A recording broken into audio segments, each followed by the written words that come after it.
আজকে ভিডিওর প্রথমে গান দিয়ে শুরু করলাম, পরে আবার ভয়েস দিচ্ছি। সবাই প্লিজ স্কিপ না করে পুরো ভিডিওটা দেখতে থাকো, আশা করি ভালো লাগবে।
খাবারের জন্য হ্যাঁ বলো, এখনো হচ্ছে না। কালকে রাত 1টা-1:30 পর্যন্ত পড়েছে, এখনো দেখো হয়নি। মাছ দেখাইছি। আর এই যে এইখানে এখন সবজি রান্না হবে, কেননা সকালে খাওয়ার হবে।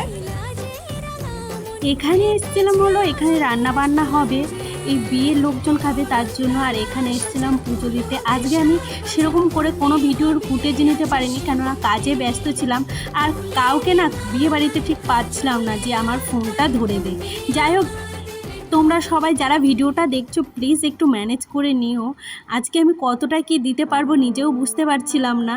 আসলে ভিডিওর ফুটেজগুলোই ঠিকভাবে নেওয়া হয়নি। আর কেউ নিলে সেটা কিভাবে নেবে সে বুঝতেও পারে না। যাই হোক, মোটামুটি তোমরা দেখো সবাই ভিডিওটা। আর ভালো লাগলে প্লিজ একটা করে কমেন্ট করে দিও। তোমাদের একটা কমেন্ট আমাকে আরও একটা আশা জায়গায় ভিডিও করার জন্য। আর এই দেখো, এখানে মেয়েকে হলো আশীর্বাদী করতে চলে এসছে, তো আশীর্বাদী করছিল। আর ওকে আশীর্বাদী করেছিল কানের দিয়ে। আর ওর কানটা ফাঁকাই ছিল, আমাদের বাড়ি থেকে কেউ ওর কানেরটা হয়নি জোগাড়। মোটামুটি যা হয়েছে টুকটাক হয়েছে। আমরা বললাম বেশ ভালোই হয়েছে, কানে তো তাও পড়তে পারবে। তো বুঝতেই পারছো বাবা নেই, তার সত্ত্বেও অনেক কষ্ট করে বিয়েটা হচ্ছে। হ্যাঁ, আমি কাকিমা, তাই বলে যতটা পেরেছি যথেষ্ট, যেটুকু পেরেছি আমার সাধ্য মতো আমি করেছি। যাই হোক, তারপরে এই যে আশীর্বাদী হয়ে গেল। আমরা এখন সবাই যাচ্ছি বৃদ্ধির ধান ভাঙতে। আর কি বলতো, রোদ প্রথম থেকে তো বেশ ভালোই রোদ ছিল, বাট আমাদের আজকে যা অবস্থা হয়েছিল সেটা তোমরা ভিডিওতেই দেখো। যাই হোক, এখানে এই যে এসছে, আগের দিন নাকি ঢেকে নিমন্ত্রণ করে যেতে হয়, বাট আমাদের কারো জানা ছিল না সেটা। এখানে এসে এতটা নোংরা ছিল, আমরা সব পরিষ্কার করে তারপরে এই যে ঢেকিতে ধান ভাঙছি। আর যদিও আমার এইবারে ফার্স্ট টাইম কোনো বিয়েতে আমি এইভাবে মানে ইনভলভ হচ্ছি, এর আগে আমি কোনো বিয়েতে হইনি, জাস্ট দেখেছি। আর এবারে কাকিমা একটু দায়িত্বটা তো বেশিই বেড়ে যায়, তাই না? এই যে একজনাকে পেয়েছিলাম তাই মানে ভিডিও করতে দিয়েছিলাম। বাড়ি এসে দেখি ওর কাকা বসে পড়েছে, যেহেতু ওর বাবা নেই তাই কাকাই কন্যাদান করবে, তার জন্য এই যে। আর এরপরে আর কি, তারপরে এই যে এখন আমরা কলসি নিয়ে বেরিয়ে গেছি। আর বেরিয়েছি কি ঝমঝম করে, আজকে বৃষ্টি নেমেছে, ভিজে গেছি, সেজে বুঝে বৃষ্টির মধ্যে জল ভরাতে এসে এই গাড়িটায় আটকে গেছি। দেখো কি অবস্থা দামোদরে এসে। তো দেখো সবাই একটা রান্নাঘরে দাঁড়িয়ে আছি। এই দেখো একটা ঘরের রান্নাঘর, জল পড়ে এখান থেকে। আর দেখো কতগুলো লোক, কি অবস্থা। এখন আমরা পৌঁছাচ্ছি হলো নদীতে। দেখো কি অবস্থা, সবাই সবাই কাক ভেজা হয়ে গেছি, তাই তো পিসি? কাক ভেজা হয়ে গেছি। কি করবো, লাইভ করবো? আগের ভিডিওতেই দেখেছিলে তোমরা আমরা এখানে নিমন্ত্রণ করতে এসেছিলাম। আজকে তো আরও পরিস্থিতি খারাপ, কালকে অল্প বৃষ্টি হয়েছিল আর পুরো জঙ্গলে ভর্তি, আর রাস্তা থেকে অনেকটা নিচুতে একদম সেই একদম বলতে পারো মনে হচ্ছে গোয়ার ভিতর ঢুকছি আর সামনেটা ফাঁকা। যাই হোক, এই যে চলে এসেছি মোটামুটি নদীতে চলে এসেছি, আর নদীতে এতটা নোংরা ছিল, আমি শাড়ি পরে এসেছি বাট পুরো শ্যাওলা জড়িয়ে গেছিলো। ভেবেছিলাম নদীতে গিয়ে চান করবো, বাট দেখে আর ইচ্ছা হলো না। এদিকে দেখো পিসি কী করছে। তো যাই হোক, উনি ভীষণ মজা করে।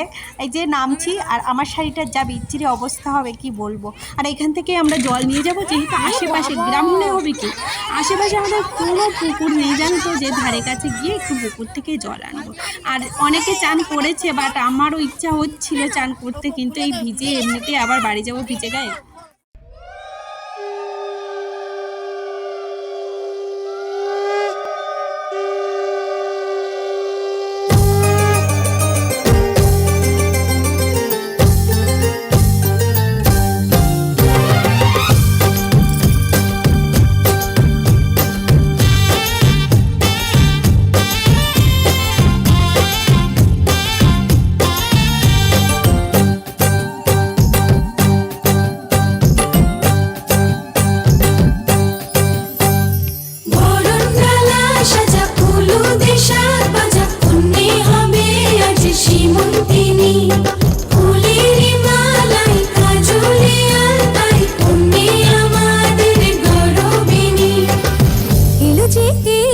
খুশির